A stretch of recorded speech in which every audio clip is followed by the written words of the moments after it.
الحائرين ضياؤه وفي الحشر ول المرسلين لواؤه تلقى من الغيب المجرد حكمة بها أمطرت في الخافقين سماؤه بها أمطرت في الخافقين سماؤه والنور يهدي الحائرين ضياؤه.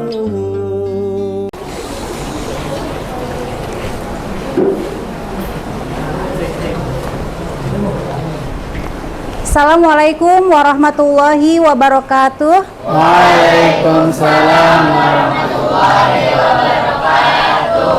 Apa kabarnya semuanya? Alhamdulillah. Luar biasa. Allahu Akbar. Ya, alhamdulillah sehat semua. Untuk yang pertama silakan kepada ketua kelas untuk memimpin doa. Istidadan ikra duaan. Bismillahirrahmanirrahim. Alhamdulillahirabbil alamin. Ar-Rahmanir Rahim. Maliki yaumiddin. Iyyaka na'budu wa iyyaka nasta'in. Ihdinas siratal mustaqim. Siratal ladzina an'amta 'alaihim ghairil maghdubi 'alaihim waladdallin. Amin. Rabbil waliwalidayya. Amin. Oke, ada yang tidak hadir pada hari ini? Habib. Siapa yang nggak masuk? Habib Habibullah, kenapa dia nggak masuk? sakit. Sakit. Oke, ada lagi selain Habibullah? Ada Bu. Masuk semuanya? Oke. Kita doakan ya buat Habibullah yang saat ini sedang sakit, mudah-mudahan Allah berikan kesehatan. Begitu pula untuk kita semuanya yang hadir di sini ya, mudah-mudahan kita semua dalam keadaan sehat. Oke, untuk selanjutnya sebelum kita mulai pelajaran, kita menyanyikan salah satu lagu wajib nasional yang berjudul Maju Tak Gentar. Apa nyanyi bersama? Juta gentar membela yang benar, maju tak gentar, hati tak diserang, maju serentak, mengusir penyerang, maju serentak, tentu kita menang. Ibu mau tanya sama kalian semuanya, masih ingat nggak materi pertemuan yang lalu? Tentang apa? Coba Hafiz, tentang apa? Ya, biografi dan proses pemilihan Khulafaur Rasyidin. Ibu mau kasih kalian pretest terlebih dahulu. Ibu pengen tahu apakah kalian sebelumnya sudah pada tahu atau belum mengenai strategi dan substansi dakwah dari Khulafaur Rasyidin. Oke, silakan sekarang kalian buka HP-nya karena sudah Ibu kirim di WhatsApp grup. Ya, silakan dibuka. Bang, yang pretest dari Zoom. Itu yang mau dikerjakan. Oke, sudah selesai untuk pretestnya. Nanti kita akan lihat hasilnya. Dan selanjutnya pertanyaan pemantik untuk kalian semuanya yang hadir di sini. Sebelum kalian belajar mengenai strategi dan substansi dakwah, Ibu sudah sampaikan di pertemuan yang lalu bahwa kita akan mempelajari materi ini. Apakah di antara kalian ada yang sudah membaca mengenai materi ini? Siapa yang sudah punya pengetahuan awal mengenai strategi dan substansi dakwah Khulafaur Rasyidin? Ya, Fikri apa? Perluasan wilayah. Ada lagi yang tahu apa lagi selain perluasan wilayah? Ya? Mengatur undang-undang. Oke, yang mengatur undang-undang itu siapa? Umar bin Khattab. Oke ya. Siapa yang tahu manfaat apa yang kita dapat jika kita mempelajari pelajaran SKI, Sejarah Kebudayaan Islam? Ada yang tahu manfaatnya? Iya, apa Zidni? Jadi tahu makna sejarah. Oke ya. Maka kita dapat mencontoh, meneladani kepemimpinan mereka, karena kalian semuanya ini adalah calon-calon pemimpin di masa yang akan datang. Maka menjelaskan mengenai tujuan pembelajaran kita pada hari ini. Jadi tujuannya yang pertama adalah diharapkan kalian semua nantinya mampu menganalisis strategi dan substansi dakwah Khulafaur Rasyidin sebagai upaya menanamkan sikap kepemimpinan, tanggung jawab, dan juga disiplin. Kemudian yang kedua, diharapkan kalian dapat menemukan ibrah atau hikmah dari kepemimpinan Khulafaur Rasyidin. Ya, kita akan menggunakan model pembelajaran PBL, yaitu Problem Based Learning, dan juga nanti kita akan menggunakan metode jigsaw. Ya, oke, kita lanjut lagi. Untuk sebelum kita mulai ke tahap kegiatan inti, kita ice breaking dulu, siap? Ya. Oke, versi cepatnya 1, 2, 3. Pada hari Minggu ku turut ayah ke kota, naik delman istimewa, ku duduk di muka, ku duduk samping Pak Kusir yang sedang bekerja, mengendarai kuda supaya baik jalannya. Oke, tepuk tangan buat kita semuanya. Oke, untuk yang pertama, kita akan orientasi pada masalah ya. Karena menggunakan PBL, maka Ibu akan menampilkan video, di mana dari video ini nanti kalian bisa merumuskan pertanyaan. Dan sebelumnya Ibu akan berikan LKPD untuk kelompok 1, kelompok Umar bin Khattab, kelompok 2, kelompok Utsman bin Affan, dan ini kelompok Abu Bakar. Ya. Di sini ada 3 video yang Ibu gabung menjadi 1. Yang pertama mengenai bos dan leader, yang kedua mengenai gaya kepemimpinan presiden, dan yang ketiga mengenai ada ormas-ormas tertentu yang ingin mendirikan negara khilafah. Oke, kita lihat. Pemirsa, 75 tahun Indonesia merdeka, sudah 7 pula nahkoda Indonesia. Ada 7 presiden yang telah memimpin Indonesia sepanjang 75 tahun ini. Beda presiden, beda pula gaya kepemimpinannya. Mulai dari keputusan dalam mengambil keputusan di bidang politik, ekonomi, sosial, budaya. Kita akan simak bagaimana perjalanan dan juga beda kepemimpinan dari masing-masing presiden dan berikut. Siapa yang tak kenal dengan sosok presiden yang hobi belusukan ini? Ya, Presiden Joko Widodo dikenal sebagai pemimpin yang merakyat, bekerja cepat dan bekerja keras. Kerja, kerja, kerja. Tak hanya sekedar mencari slogan, tetapi dibuktikan dengan kerja nyata, yaitu pembangunan infrastruktur dari Sabang hingga semakin besar. Ini permasalahan yang ketiga ya. Bahkan jumlah pengikut ormas ini disebut-sebut telah mencapai 2.000 orang. Oke.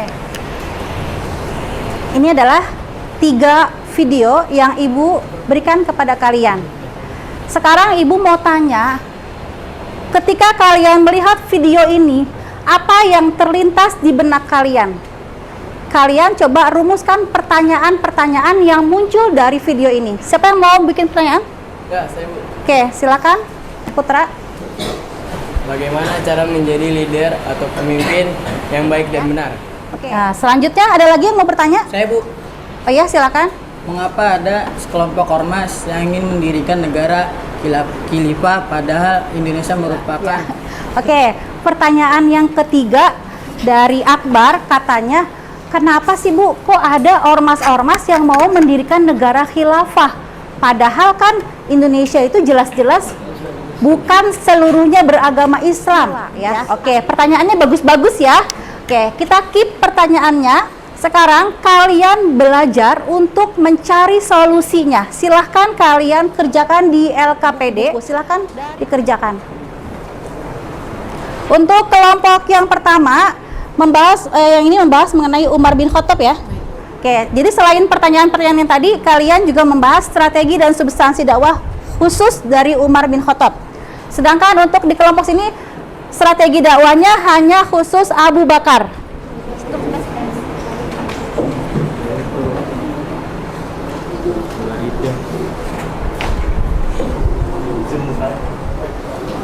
Oke, untuk yang kamu tentang Utsman bin Affan, Iya, Bu. ya sudah ditemukan jawabannya? Udah, Bu. Ya silakan ditulis ya. Iya, Bu.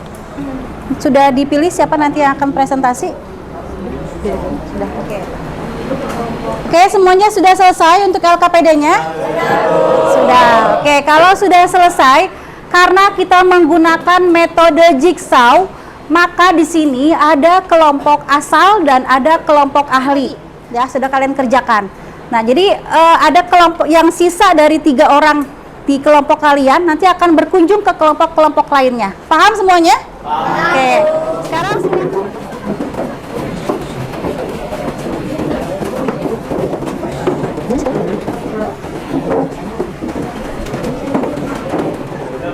Oke, untuk yang sebelah sini kelompok Ali bin Abi Thalib ya. Silahkan untuk kelompok asal menjelaskan kepada tamu yang sudah berkunjung mengenai strategi dan substansi dakwah Khulafaur Rasyidin. Untuk substansi yang pertama itu Khalifah Ali bin Abi Thalib membereskan masalah yang terjadi pada saat itu, yaitu ada perang Jamal dan perang Siffin. Lalu ada pemberesan Baitul Mal, terus mengganti pejabat yang lama dengan yang baru.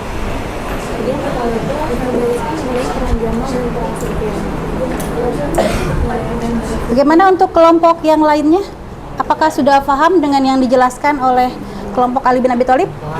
Sudah paham? Ya. Silakan kalian kembali ke kelompok asal kalian dan kalian memberitahu kelompok kalian apa yang sudah kalian temukan. Informasi. Oke, kalau sudah semuanya, kalian sudah mendapatkan informasi dari kelompok-kelompok lain. Berarti LKPD yang sudah Ibu berikan sudah terisi semua. Untuk selanjutnya, kita akan dengarkan presentasi dari kelompok yang Umar bin Khattab. Silahkan, siapa yang menjadi perwakilannya? Sophia. Oke, Sophia silahkan maju ke depan. Boleh sambil Assalamualaikum warahmatullahi wabarakatuh. Waalaikumsalam warahmatullahi wabarakatuh. Saya perwakilan dari kelompok Umar bin Khattab ingin mempresentasikan mengenai substansi dan strategi dakwah Khalifah Umar bin Khattab. Yang pertama, substansi dakwah Umar bin Khattab, yaitu pada masa pemerintahan Umar bin Khattab gelombang ekspansi semakin meningkat dan kekuasaan Islam sudah meliputi Jazirah Arabia, Palestina, Syria, sebagian besar wilayah Persia dan Mesir. Oke. Adakah di antara kalian yang ingin memberikan tanggapan atau pertanyaan? Saya, Ya. mengapa Umar bin Khattab dijuluki sebagai singa padang Arafah? Karena Umar bin Khattab ia tuh orangnya tegas, terus bisa membedakan antara yang batil dan yang hak. Umar bin Khattab itu lebih tepatnya diberi gelarnya bukan singa padang pasir ya, tapi Al-Faruq. Al-Faruq itu artinya adalah pembeda. Ya. Oke. Kalau sudah, kita akan berlanjut ke kelompok yang lain. Tepuk tangan buat kelompok Umar bin Khattab. Akan presentasi dari kelompok Ali bin Abi Thalib. Siapa yang jadi perwakilan? Oke, silakan. Assalamualaikum warahmatullahi wabarakatuh. Saya perwakilan dari kelompok Ali bin Abi Thalib akan menjelaskan tentang substansi dan strategi Ali bin Abi Thalib. Beberapa strategi dan substansi Ali bin Abi Thalib. Yang pertama yaitu memecat kepala daerah yang diangkat oleh Utsman dan digantikan dengan yang baru.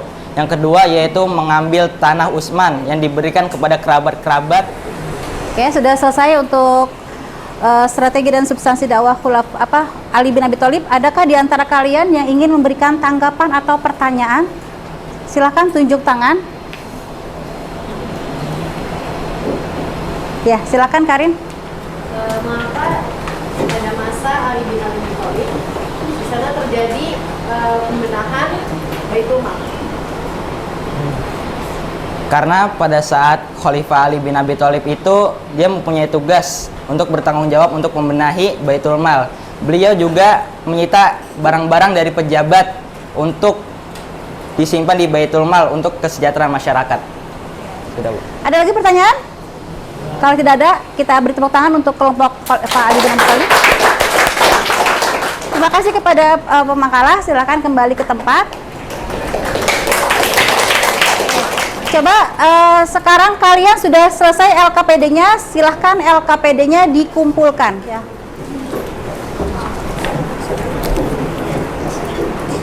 Untuk mengetes kemampuan kalian, ya, berdasarkan materi-materi yang telah kita pelajari, Ibu sudah memberikan tes formatif kepada kalian. Silahkan dibuka di WhatsApp grup.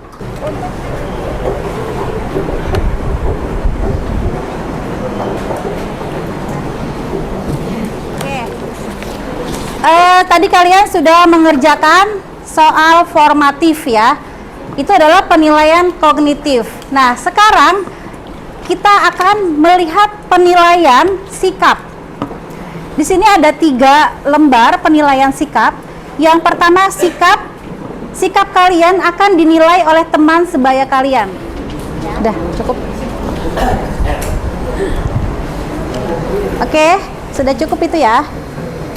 Sudah berada di penghujung pembelajaran kita, maka di sini kita akan ambil kesimpulan dari materi kita. Siapa di antara kalian yang bisa memberikan kesimpulan? Tunjuk tangan. Juga bertanggung jawab atas masyarakatnya dan lingkungan sekitar dan negaranya. Oke. Tepuk tangan untuk kesimpulan dari Karin. Ada lagi yang ingin menambahkan kesimpulan? Apakah ada di antara kalian yang ingin memberikan kesimpulan lagi? Saya, Bu. Ya, silakan Nanda. Kesimpulan yang akan saya jelaskan bahwa di masa kepemimpinan Khalifah Rasyidin itu di masa strategi dan substansi dakwahnya itu masing-masing khalifah memiliki strategi dan substansi dakwah yang berbeda-beda. Oke, terima kasih untuk jawaban dari Nanda. Tepuk tangan untuk Nanda. Oke, yang sudah memberikan kesimpulan akan Ibu berikan hadiah. Untuk yang tadi presentasi, ya silakan. Siapa lagi yang presentasi? Zidni. Yang sudah buat pertanyaan, di sini Ibu akan memberikan penguatan kepada kalian dari kesimpulan Karin dan juga Nanda. Ya, itu sudah bagus. Tapi di sini akan Ibu lebih kuatkan lagi, yaitu karena materinya mengenai strategi dan substansi dakwah, di mana setiap khalifah memiliki strategi dan substansi yang berbeda-beda. Yang pertama adalah terjadinya perluasan wilayah. Jadi Umar ini meneruskan dari masa Khalifah Abu Bakar, karena Abu Bakar sudah mengirimkan pasukan untuk ke Romawi dan juga ke Persia. Maka Umar bin Khattab meneruskan dalam perang namanya Qadisiyah di Persia, sedangkan perang Yarmuk di Romawi. Dan di masa Umar bin Khattab akhirnya kedua negara tersebut yang merupakan negara adidaya, negara terbesar dan terkuat saat itu, berhasil dikalahkan oleh umat Islam yang baru berdiri. Dan yang terakhir, mengembangkan bidang pemerintahan. Oke, itu adalah kesimpulan dari strategi dan substansi dakwah Khulafaur Rasyidin. Ibu akan memberikan kepada kalian refleksi, ingin mengetahui apakah pembelajaran pada hari ini menarik atau tidak. Supaya kalian menjawabnya lebih enak, maka Ibu berikan kertas. Jadi kalian curhat, boleh curhat di sini. Silahkan kalian tulis. Jadi kalian nggak perlu sungkan untuk menulis, ya. Baik ya. Sudah menjawab refleksinya, silakan dikumpulkan.